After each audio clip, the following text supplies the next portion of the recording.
Shalom, kembali lagi dalam renungan bertumbuh setiap hari. Kiranya perenungan kita menuntun kita untuk semakin serupa dengan Kristus setiap hari.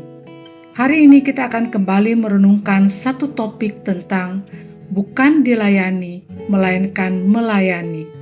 Galatia pasal 5 ayat 13, terjemahan baru 2 berbunyi demikian. Saudara-saudara, memang kamu telah dipanggil untuk merdeka, tetapi janganlah kamu mempergunakan kemerdekaan itu sebagai kesempatan untuk kehidupan dalam dosa, melainkan layanilah seorang akan yang lain oleh kasih.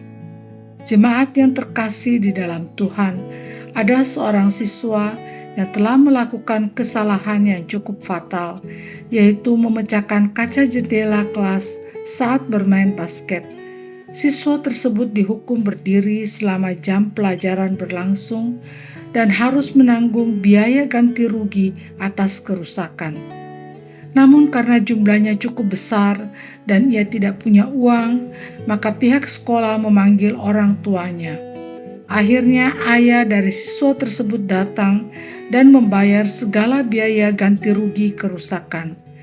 Siswa tersebut berjanji tidak akan mengulangi kesalahannya dan guru pun membebaskannya dari hukuman.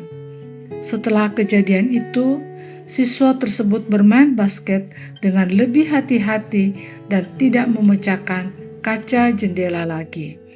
Dalam Galatia pasal 5 ayat 13, Rasul Paulus berkata, "Memang kamu telah dipanggil untuk merdeka." Merdeka yang dimaksud adalah bebas.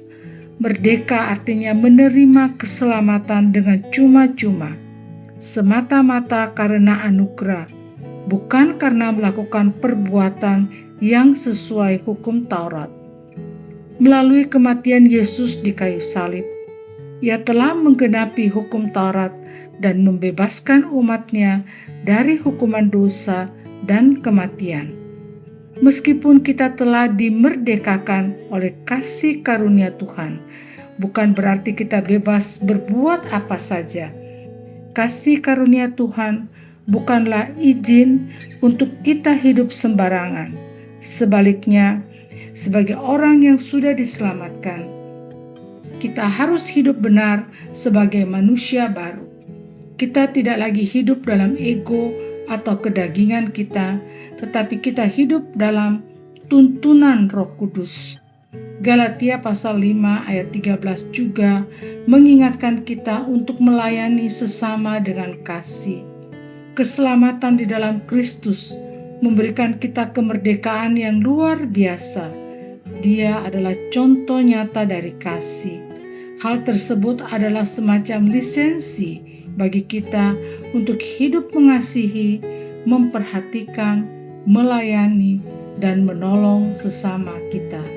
Dengan kasih, mari memotivasi diri kita agar menggunakan kelebihan yang Tuhan berikan untuk menolong orang lain.